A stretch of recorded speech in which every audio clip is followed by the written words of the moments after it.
મારું નામ તરુણભાઈ પીતાંબરભાઈ સોનગરા, ગામ અમારું રાણપુર, તાલુકો રાણપુર, જિલ્લો અમદાવાદ.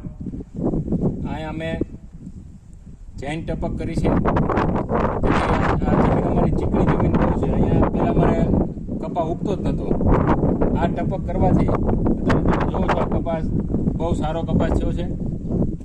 અને પહેલાં અમારે ઉત્પાદન બહુ ઓછું, લગભગ 20 મણની આજુબાજુ આવતું હતું, પણ હવે એવું લાગે છે કે 30 મણથી વધારે ઉત્પાદન અમારે આવશે આ સાલ.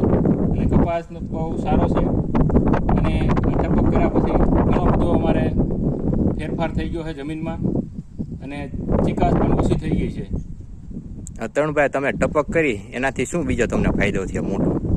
આ ટપક કરવાથી અમારે ખાતરમાં બહુ ફાયદો છે. પહેલાં અમારે ખાતર વધારે જોતું હતું, હવે અડધાથી ઓછું અમે ખાતર નાખ્યું તો અમારે હાલે છે. અને આ જમીન